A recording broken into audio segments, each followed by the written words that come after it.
Hello மக்களே, today நம்மளோட third technical vlog. இன்னைக்கு நம்ம புடமிடுதல் பற்றி பார்க்க போகிறோம். புடமிடுதல் அப்படின்றது சரக்கினை பக்குவப்படுத்தி சுத்திகரிக்கும் முறை அப்படின்னு சொல்லலாம். என்ன மக்களே, நமக்கும் இந்த புடமிடுறதுக்கும் என்ன சம்மந்தம் நினைக்கிறீங்களா? அதுதான் இல்லை. பிகாஸ் ஒரு மெடிசன் அப்படின்றது நம்ம சாப்பிட ஸ்டார்ட் பண்ணும்போதே அது என்ன மாதிரியெல்லாம் மாறுபாடு அடைஞ்சு மெடிசனாக மாறுது அப்படின்னு நம்ம தெரிஞ்சுக்கிறது ரொம்பவும் அவசியம். புடமிடுதல் அது சித்த மருத்துவத்தில் மருந்துகள், உலோகங்கள், தாதுக்கள் மற்றும் மூலிகைகளை சுத்தப்படுத்தி அவற்றோட மாசுகளை எல்லாம் நீக்கி சிகிச்சைக்கு ஏற்றவாறு பலமாக்குவதும் உட்கொள்றதுக்கு ஏற்ற மாதிரி மாற்றுவதும் தான் புடமிடுதல் அப்படின்னு சொல்கிறோம். இதோட முக்கிய நோக்கம் சுத்திகரிப்பு, பலமூட்டுதல், தன்மை மாற்றம் அப்படின்னு சொல்கிறாங்க. இந்த புடமிடுதல் அப்படின்றது பல்வேறு வகைகள் இருக்குன்னு சொல்கிறாங்க. கோபுரப்புடம், பானிடப்புடம், உமிப்புடம், தானியப்புடம், சூரியப்புடம், சந்திரப்புடம், பருவப்புடம், இருள்புடம், பானிப்புடம், பனிப்புடம், நிழற்புடம், பட்டைப்புடம், எருப்புடம் அப்படின்றது அந்த வரட்டியோட எண்ணிக்கை ஏற்றவாறு நிறைய பேர்கள்ல இருக்கு.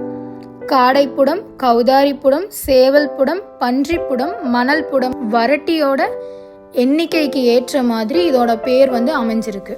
மென்மையான சுத்தத்திற்கு கோபுரப்புடத்தை மணலினால் புடமிடுவர். பானிடப்புடம் தண்ணீர் வச்சு குளிர்ச்சி தேவைப்படும் மருந்துகளுக்கு புடமிடலாம்.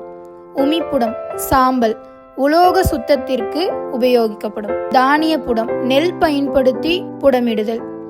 சூரியப்புடம் வெயில் கதிர்கள் பயன்படுத்தி புடமிடுதல். சந்திரப்புடம் அப்படின்றது நில ஒளியை பயன்படுத்தி குளிர்தன்மை பெறுவதற்காக இடும் புடம்னு சொல்றாங்க.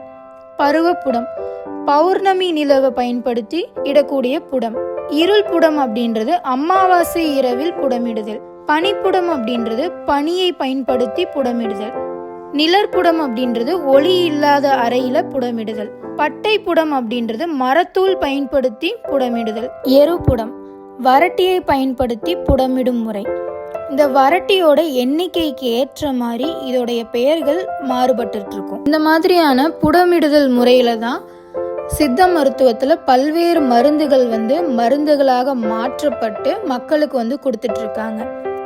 இப்படி புடமிடுறது மூலியமா மருந்தானது சுத்திகரிக்கப்பட்டு முழு மருந்தாக மாறுபாடு அடையும். சரி மக்களே, இன்னைக்கோட வீடியோட எண்டுக்கு வந்துட்டோம். நெக்ஸ்ட் வீடியோல பார்க்கலாம். பாய்.